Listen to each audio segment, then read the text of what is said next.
Di sudut terpencil Pulau Jawa, tersembunyi Desa Karangjati. Desa ini tidak terdaftar dalam peta modern, dikelilingi oleh hutan jati kuno yang tebal dan kabut yang hampir selalu menyelimutinya. Karangjati adalah tempat di mana tradisi kuno masih menjadi hukum, dan jalan setapak yang licin adalah satu-satunya akses masuk.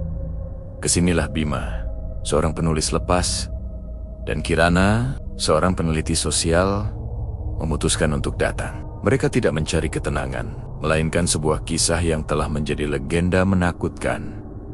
Kisah tentang si pahit lidah.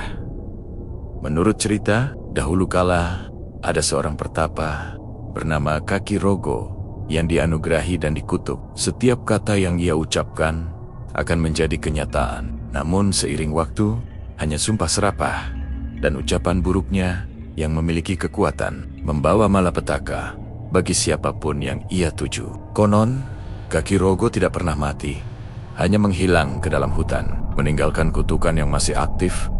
Bima dan Kirana tiba di desa itu menjelang senja. Udara dingin dan aroma tanah basah menyambut mereka. Penduduk desa dari yang tua hingga yang muda memandang mereka dengan tatapan yang dipenuhi kecemasan dan keengganan. Tak ada sapaan hangat. Mereka diizinkan menginap di rumah kosong milik mantan lurah yang baru meninggal beberapa minggu sebelumnya. Sepertinya kita tidak diterima di sini, bisik Kirana. Sambil mengamati ruang tamu yang suram, Bima mengangguk. Ini justru membuktikan ada yang disembunyikan. Mereka takut kisah si pahit lidah terungkap. Rasa takut mereka adalah petunjuk kita, Kirana. Malam pertama adalah malam yang panjang. Mereka tidak bisa tidur karena keheningan yang terlalu pekat. Sesekali disela oleh suara misterius dari atap. Sekitar pukul 2 dini hari, saat Bima sedang membaca, ia mendengar bisik. Itu bukan suara angin, melainkan bisikan seperti orang berdebat dengan nada datar, berasal dari luar jendela. Bima mengintip, tetapi jalanan desa kosong, diselimuti kabut. Saat ia kembali ke tempat tidur, bisikan itu berpindah, seolah datang dari bawah lantai kayu. Bisikan itu kemudian membentuk sebuah kalimat yang jelas dan dingin. Jangan sentuh, anak muda. Semua yang kau sentuh akan layu. Bima merasakan aura dingin yang menusuk. Ia memejamkan mata, berharap fajar segera tiba. Keesokan paginya, upaya mereka untuk mewawancarai penduduk desa dihentikan oleh Jaya, tangan kanan sesepuh desa. Jaya adalah pria berwajah keras dengan mata tajam. Kalian datang untuk menulis kisah, kata Jaya dengan suara berat. Kami tidak ingin kisah itu ditulis. Menulisnya sama saja dengan mengundang ia kembali. Kalian mengganggu kedamaian yang rapuh di sini. Kirana bertanya, mengundang siapa? Kami hanya ingin fakta sejarah. Kebenaran di sini sangat mahal, nah, jawab Jaya tanpa senyum. Tadi malam ada tanda di hutan, ranting patah tanpa angin. Itu peringatan. Ia tidak suka diganggu. Kalian harus tahu batas. Bima menangkap ancaman tersebut. Kami akan berhati-hati, tapi kami akan menyelesaikan penelitian kami. Jaya hanya mengangguk. Hati-hati dengan apa yang kalian dengar, dan hati-hati dengan apa yang kalian sentuh. Di desa ini, setiap benda bisa menjadi lidah si pahit lidah. Sore harinya, saat menjelajahi rumah lurah, Kirana menemukan pintu kecil di bawah tangga, tersembunyi di balik kain usang. Di pintu itu terukir simbol kuno yang menyerupai lidah terbelah. Kirana menarik engsel yang berkarat itu hingga pintu terbuka dengan suara derit panjang.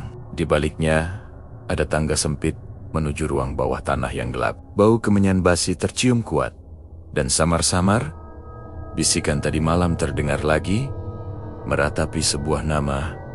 Rogo. Bima segera menarik Kirana menjauh dan menutup paksa pintu itu.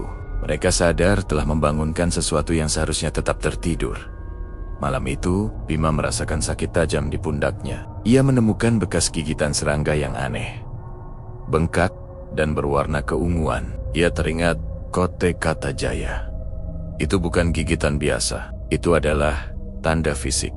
Teror Karangjati kini telah merasuk ke dalam tubuhnya. Bekas gigitan aneh di pundak. Bima menjadi perhatian utama mereka Keesokan harinya, meskipun tidak menyebabkan demam, area di sekitarnya terasa dingin dan kebas. Bima mencoba menyembunyikannya dari Kirana, namun ia gagal. Itu bukan gigitan serangga biasa, Bim. Warnanya aneh, ujar Kirana sambil memeriksa luka itu di bawah cahaya matahari pagi yang samar. Kita harus mencari bantuan medis, atau setidaknya seseorang yang tahu tentang tumbuhan obat di sini. Bima menggeleng. Tidak, jika ini ulah desa, mencari bantuan hanya akan membuat mereka curiga dan mungkin memburuk keadaan. Ingat, kata Jaya, hati-hati dengan apa yang kalian sentuh. Mungkin aku menyentuh sesuatu saat di hutan, atau saat kita membuka pintu bawah tanah itu. Mereka memutuskan untuk mengesampingkan luka itu sejenak dan fokus pada tujuan awal mereka.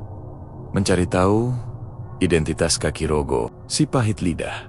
Mereka kembali ke kantor balai desa, berupaya mencari arsip lama. Balai desa itu kecil dan sepi, hanya dijaga oleh seorang petugas tua bernama Mbah Darmo yang terlihat selalu ketakutan. Awalnya Mbah Darmo menolak memberikan informasi apapun. Namun, setelah Kirana dengan lembut menyodorkan sebungkus rokok kesukaannya, Mbah Darmo mulai melunak. Kaki rogo itu bukan manusia biasa, nak. Dia itu perwujudan amarah alam, bisik Mbah Darmo.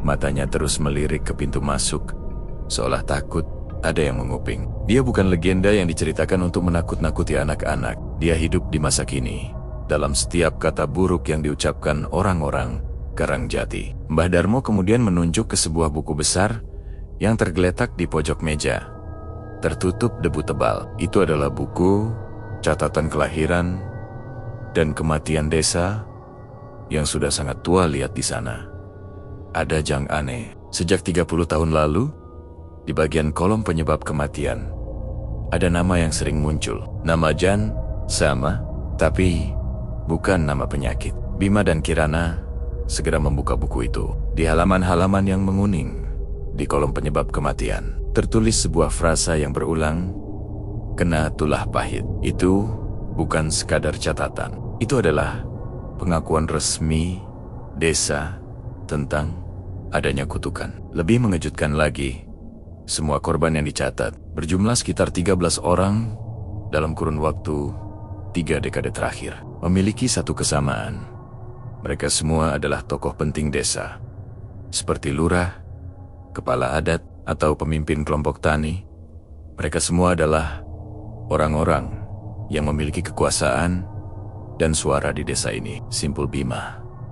Mereka adalah orang-orang yang paling sering berdebat, yang paling sering menggunakan kata-kata mereka untuk menguasai atau menghakimi. Tambah Kirana, raut wajahnya tegang. Kutukan itu menyerang mereka yang memiliki lidah yang kuat. Tiba-tiba, suara derap kaki terdengar di luar. Mbah Darmo terperanjat. Matanya membelalak. Cepat, tutup. Kalian harus pergi. Haya, datang. Bima dan Kirana buru-buru menutup buku itu dan meletakkannya kembali. Belum sempat mereka keluar, pintu balai desa terbuka dan Jaya berdiri di sana. Tatapannya tajam dan mencurigakan. Kalian berdua ada di sini? Saya mencari Mbah Darmo. Ada masalah di ladang, ujar Jaya. Suaranya dingin, namun matanya fokus pada buku yang baru saja mereka sentuh. Kami hanya ingin menanyakan arah ke sendang desa, Pak Jaya. Bima berbohong dengan cepat. Senyum dipaksakan.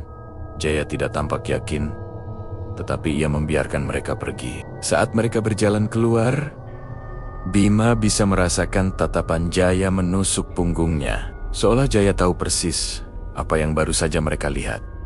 Malam itu, di rumah lurah yang sepi, Kirana mulai menunjukkan gejala aneh. Ia menjadi sangat sensitif terhadap suara, dan bahkan bisikan Bima pun terasa menyakitkan. Di telinganya, aku dengar mereka berbisik di luar. Bim, mereka sedang merencanakan sesuatu, kata Kirana sambil memegang kepalanya. Tidak ada siapa-siapa, Kirana. Itu hanya angin. Bima mencoba menenangkan.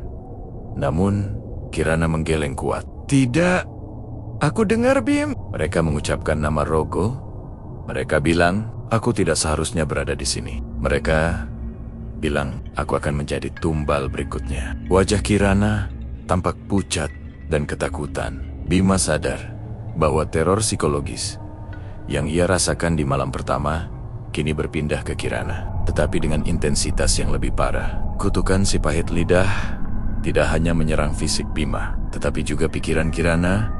Terjadi keretakan, bukan hanya pada dinding rumah, tetapi pada kewarasan mereka. Mereka menyadari Karangjati sedang mempermainkan mereka, perlahan-lahan memisahkan mereka dengan rasa takut yang disuntikkan. Bima meraih tangan Kirana, mencoba memberikan kehangatan. Namun, saat ia menyentuh kulit Kirana, ia merasakan sensasi dingin yang sama seperti di gigitannya. Aku harus mencari tahu tentang ruang bawah tanah itu lagi, ujar Bima. Tekadnya bulat. Di sanalah semua dimulai. Kita harus mencari tahu apa yang disembunyikan Pak Lurah di sana sebelum ia meninggal. Mereka harus menemukan rahasia kaki Rogo sebelum kutukan itu memisahkan mereka sepenuhnya. Tekad Bima untuk kembali ke ruang bawah tanah semakin kuat setelah melihat kondisi Kirana yang semakin tertekan. Kepekaan Kirana terhadap suara berbisik menjadi jeti. Bahkan percakapan normal terasa seperti teriakan baginya. Jelas, Karangjati telah menemukan cara paling efektif untuk menyerang mereka berdua. Bima dilukai secara fisik, sementara Kirana diserang secara mental. Aku harus kembali ke sana malam ini. Kirana, kata Bima. Saat hari mulai gelap, suaranya sudah direndahkan hingga nyaris tak terdengar. Kita perlu tahu apa yang membuat Pak Lurah menyembunyikan ruang itu. Jika kita tahu apa yang memicu kutukan itu, mungkin kita bisa mengakhirinya. Kirana memeluk tubuhnya sendiri. Menggigil bukan karena dingin. Jangan, Bim. Aku dengar suara-suara itu lagi. Mereka berputar di sekitar rumah. Mereka tidak ingin kita tahu. Mereka bilang, jika kau menyentuh apapun di bawah sana, kutukan itu akan menjadi permanen. Meskipun takut melihat keadaan Kirana, Bima tahu mereka tidak punya pilihan. Menunggu berarti menyerah pada teror. Mereka harus bergerak cepat sebelum kewarasan Kirana benar-benar hilang. Setelah memastikan Kirana tertidur pulas atau setidaknya pingsan karena kelelahan emosional, Bima menyalakan lampu minyak kecil. Ia mengambil obeng dan palu, alat sederhana yang ia bawa untuk berjaga-jaga. Ia menuju tangga dan membuka kembali pintu ruang bawah tanah yang berengsel berkarat itu. Deritnya terasa memekakan telinga dalam keheningan malam. Bau kemenyan basi dan tanah lembab yang dingin segera menyergap Bima. Ia menuruni tangga kayu yang curam dan rapuh. Di dasar ruangan, kegelapan terasa begitu padat, seolah bisa dipegang. Lampu minyaknya hanya mampu menerangi area kecil di sekitarnya. Ruangan itu kecil, dindingnya terbuat dari batu yang ditumpuk, dan lantainya berupa tanah liat yang keras. Di tengah ruangan, terdapat sebuah meja kecil yang terbuat dari batu. Di atasnya, terdapat piring kuningan tua dengan sisu-sise, arang, dan abu yang menunjukkan bekas sesajen baru. Namun, perhatian Bima tertuju pada sudut terjauh ruangan. Di sana, tergantung 5 buah benda yang terbungkus kain kafan yang sudah usang dan kotor. Benda-benda itu menggantung dari tali rami yang diikatkan ke balok kayu. Bima mendekat dengan langkah hati-hati. Ia merasakan hawa dingin yang luar biasa, seolah ia berada di lemari pendingin alami. Ketika ia menyentuh salah satu kain kafan, tangannya yang sudah dingin kini terasa beku. Ia membuka bungkusan pertama. Di dalamnya ada sebuah tongkat kayu yang diukir rumit, berbentuk seperti ular yang sedang menjulurkan lidahnya. Ular itu terlihat sangat realistis. Bima membuka bungkusan kedua. Kali ini, ia menemukan kalung gigi manusia yang sudah menguning. Jumlahnya genap 7 buah. Ia merasakan mual yang luar biasa. Bungkusan ketiga berisi sepotong kecil kain hitam yang dipenuhi tulisan kuno, mirip raja yang Bima tidak kenali. Bungkusan keempat dan kelima berisi benda-benda yang lebih aneh. Seikat rambut panjang yang terikat erat, dan sebuah wadah kecil berisi cairan pekat berwarna hitam yang baunya seperti karat dan darah. Bima menyadari bahwa ia baru saja menemukan sebuah koleksi yang ditinggalkan oleh kaki Rogo. Mungkin ini adalah benda-benda yang dipakai atau dikutuk oleh si pahit lidah. Saat Bima sedang mengamati wadah cairan hitam itu, ia mendengar suara gemeretak dari atas, diikuti suara Kirana yang berteriak, "Bim, jangan sentuh benda itu! Keluarlah!" "Mereka datang!" Bima segera menyambar kain hitam berisi rajah dan tongkat ular, memasukkannya ke dalam tasnya. Ia harus cepat. Saat ia mulai menaiki tangga, ia merasakan dinding batu di sekitarnya bergetar. Tanah liat di bawah kakinya mulai retak dan mengeluarkan suara berbisik yang lebih keras dari sebelumnya. Kau ambil lidahku. Kau akan layu." Bisikan itu kini menyerupai geraman yang dalam. Berasal dari setiap sudut ruangan, Bima berhasil mencapai puncak tangga. Ia menarik pintu dan menguncinya dari luar. Di depannya, Kirana berdiri. Air mata membanjiri wajahnya. Mereka mengelilingi rumah. "Bim, aku melihat bayangan di jendela. Jaya dan beberapa pria desa," ucap Kirana sambil terisak. Benar saja.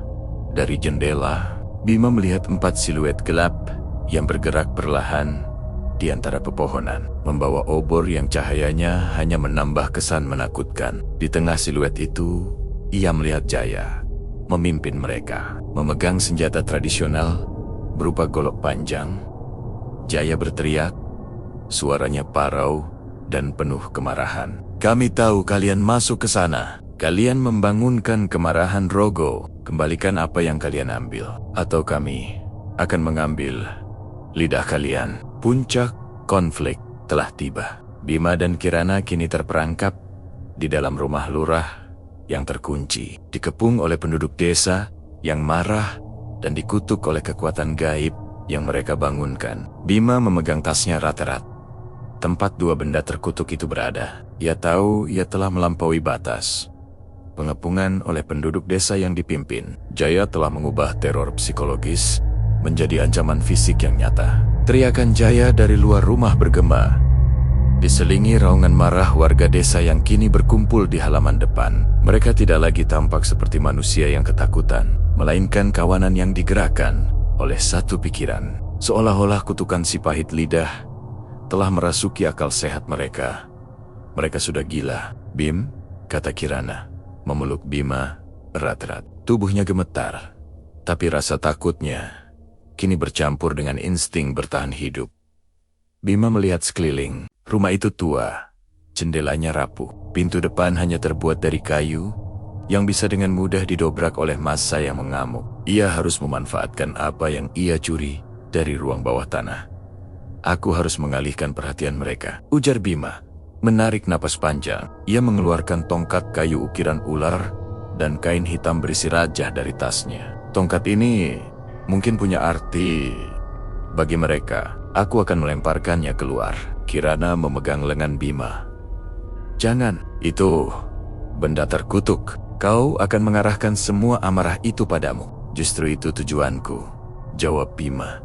"Jika mereka fokus padaku, kau bisa mencari cara untuk keluar dari pintu belakang dan lari ke jalan utama desa." Sambil berdebat, suara dobrakan keras terdengar dari pintu depan. Para pengepung mulai menyerang. Pintu depan retak, engselnya mulai jebol. Bima tahu waktunya hanya tinggal beberapa detik.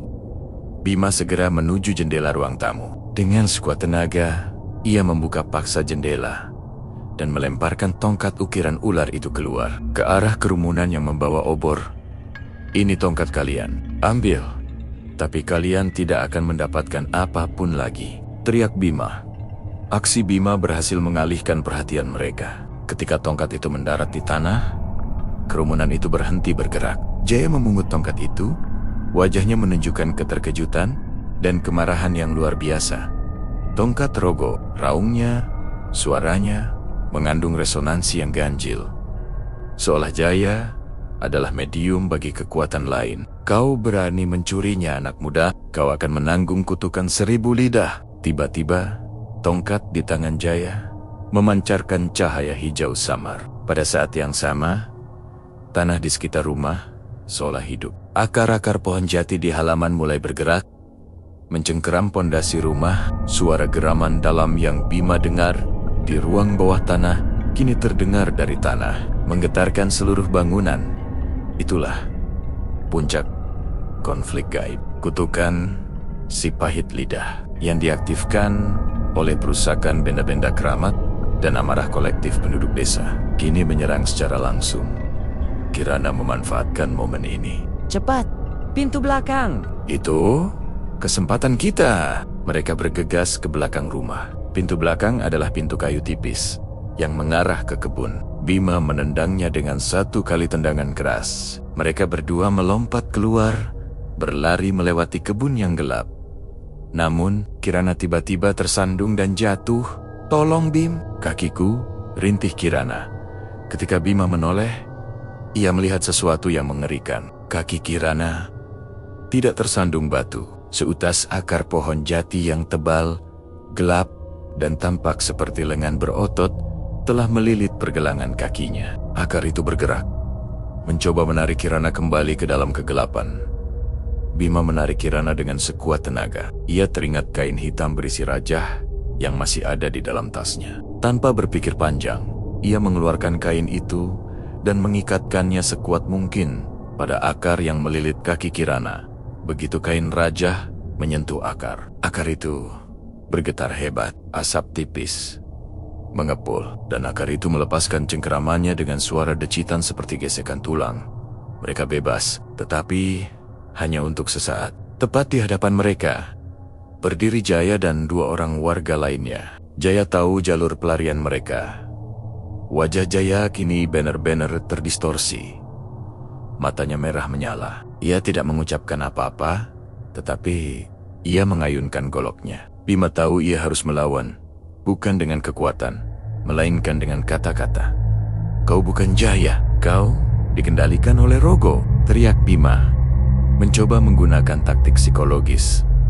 Jaya tertawa terbahak-bahak, tawa yang bukan miliknya. "Semua lidah di sini adalah milik Rogo, dan kau sudah menyentuh barangnya. Sekarang, kaulah wadah bagi kutukan." Jaya maju, mengayunkan goloknya. Bima dan Kirana harus melarikan diri. Tetapi mereka sudah dikepung. Perlu ada tindakan nekat untuk bertahan. Konfrontasi langsung dengan Jaya yang dirasuki memaksa Bima dan Kirana untuk bertindak cepat. Jaya dengan mata merah menyala bergerak dengan kecepatan abnormal. Goloknya menyabet udara, nyaris mengenai Bima. "Lari ke hutan, ambil jalur setapak ke utara," teriak Bima kepada Kirana sambil mundur menghindar.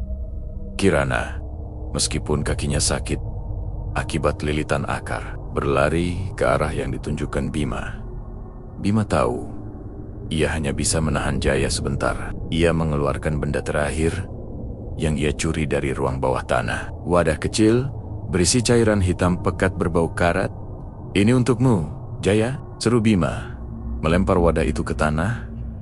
Tepat di depan kaki Jaya, wadah itu pecah. Cairan hitam itu menyebar dan segera mengeluarkan asap tebal berwarna merah tua. Bau busuk yang sangat kuat menyeruak, membuat Jaya dan dua warga di belakangnya terhuyung-huyung, menutup hidung mereka. Itu adalah cairan yang sangat menjijikkan. Mungkin darah sesajen yang sudah membusuk atau semacam penangkal primitif. Momen tersebut cukup bagi Bima untuk melarikan diri. Ia berbalik dan berlari menyusul Kirana menuju hutan jati. Kabut tebal menyulitkan penglihatan, namun itu juga menjadi pelindung bagi mereka. Di belakang, mereka mendengar teriakan marah Jaya yang semakin jauh. Mereka berlari tanpa henti selama hampir 10 menit, hingga akhirnya mereka tersandung dan jatuh di sebuah sungai kecil yang dangkal. Kelelahan dan ketakutan membuat mereka terengah-engah. "Kita harus bersembunyi," bisik Kirana. Suaranya kembali normal, seolah teror psikologisnya mereda begitu ia jauh dari rumah terkutuk itu.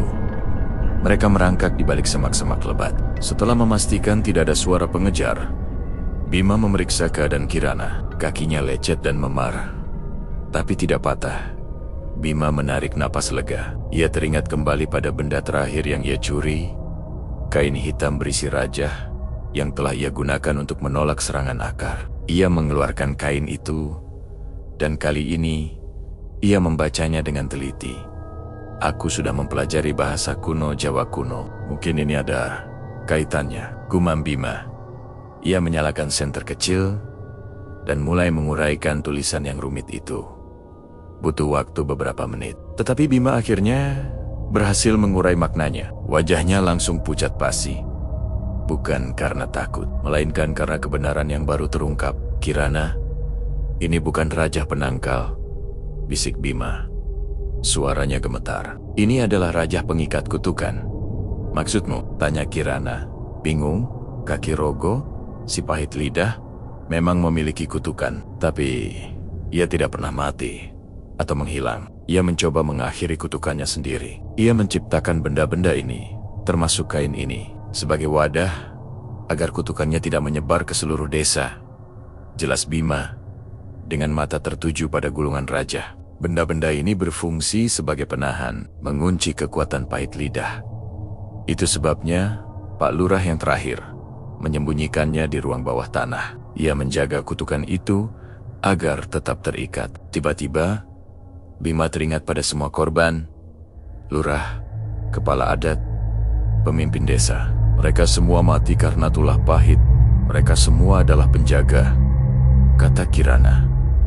Menyadari, mereka adalah orang yang tahu tentang ruang bawah tanah itu. Mereka menjaga agar benda-benda itu tidak disentuh. Dan kita, lanjut Bima, kita yang penasaran, telah merusak sistem penguncian itu. Ketika kita membuka pintu, kita melepaskan energi kutukan. Ketika kita menyentuh benda-benda itu dan mengeluarkannya, kita telah memutus ikatan yang menahan kaki rogo. Bima dan Kirana menyadari betapa naifnya mereka. Mereka datang sebagai pahlawan yang mencari kebenaran, tetapi ternyata mereka adalah penjahat yang membebaskan teror. Dan yang paling menakutkan, mereka kini membawa dua benda terkutuk yang tersisa. Tongkat ular yang dilempar dan kain raja. Mereka telah menjadi wadah kutukan yang baru.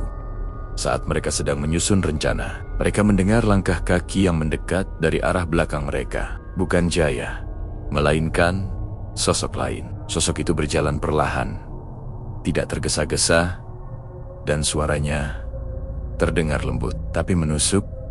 Kalian sudah tahu, kata sosok itu. Itu adalah suara yang mereka kenali. Itu adalah Mbah Darmo, petugas balai desa yang sebelumnya membantu mereka. Ia muncul dari balik kabut, memegang sebuah parang pendek. Di matanya, tidak ada ketakutan yang mereka lihat sebelumnya. Hanya tatapan kosong dan dingin. Mbah Darmo, mengapa? Tanya Bima, terkejut.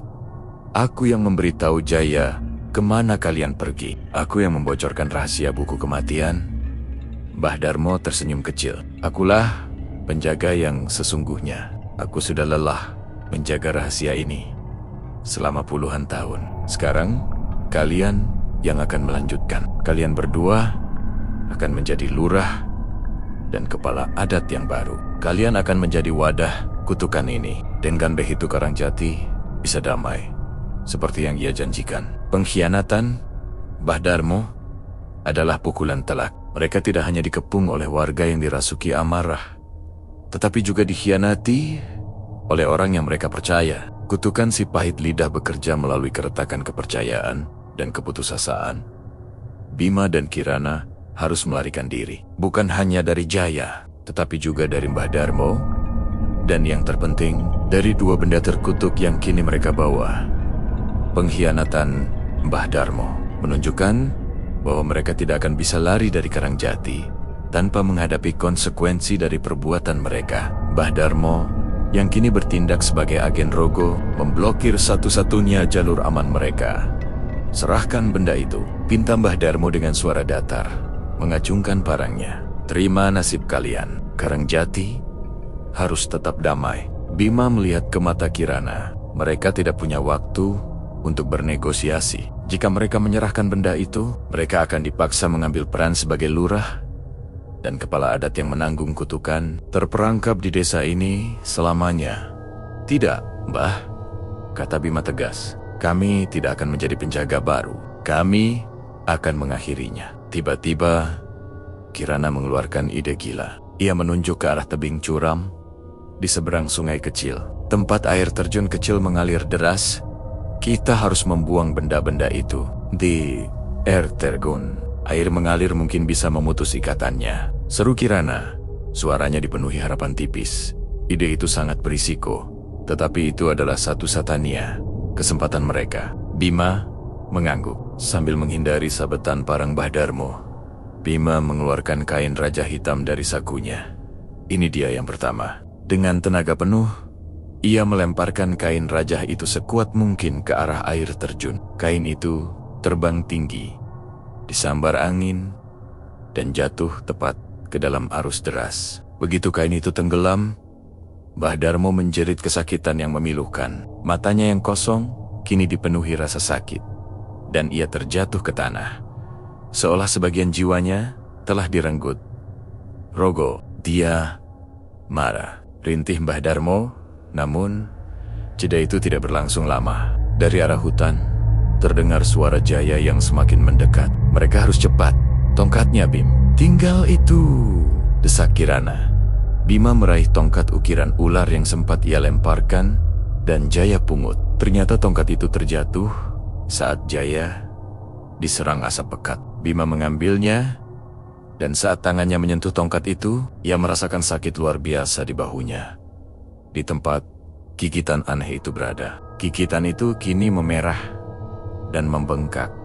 Bima tahu, tongkat itu adalah jantung kutukan itu sendiri. Ia menoleh ke arah air terjun. Tempat air mengalir jatuh ke jurang gelap di bawahnya. Aku harus melakukannya dari dekat, gumam Bima. Ia berlari ke tepi sungai, diikuti Kirana, yang berusaha menghalau Mbah Darmo yang mulai bangkit. Tepat ketika Bima mencapai tebing curam, Jaya muncul dari balik pohon. Golok di tangannya berkilat di bawah sinar bulan. Jangan buang, jangan berani kau sentuh lidah Rogo, raung Jaya. Bima tidak peduli. Ia mengumpulkan sisa tenaganya, memegang tongkat itu, dan dengan satu teriakan nyaring, ia melemparkannya ke dalam jurang air terjun.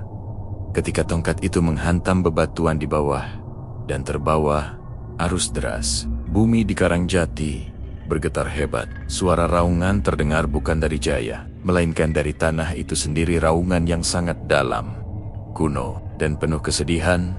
Jaya dan Mbah Darmo langsung jatuh pingsan. Kejang-kejang di tanah, Bima dan Kirana berhasil. Mereka telah memutus ikatan kutukan. Namun, sebagai konsekuensinya, Bima merasakan kehangatan yang menjalar dari gigitan di pundaknya, naik ke leher, dan berakhir di lidahnya. Ia merasakan ada sesuatu yang berat dan pahit yang menetap di sana. Mereka akhirnya berhasil keluar dari Karangjati. Saat fajar menyingsing, mereka meninggalkan desa yang kini sunyi senyap, seolah semua kegilaan telah mereda. Beberapa bulan kemudian, Bima dan Kirana kembali ke kehidupan normal mereka di kota. Mereka tidak pernah bercerita kepada siapapun tentang Karangjati. Luka gigitan di pundak Bima sembuh, tetapi meninggalkan bekas luka ungu yang tidak hilang. Kutukan itu tidak hilang, hanya berpindah. Suatu hari, Bima sedang berdebat kecil dengan seorang rekan kerjanya. Karena frustrasi, Bima mengucapkan kalimat sinis. Semoga ide konyolmu itu hilang ditelan bumi. Keesokan harinya, mereka mendapat kabar. Proyek yang dikerjakan rekan kerjanya itu dibatalkan, dan semua arsip digitalnya hilang tanpa jejak, seolah-olah ditelan bumi. Bima menatap Kirana. Wajahnya pucat. Kirana memegang tangan Bima, merasakan kehangatan pahit di kulitnya.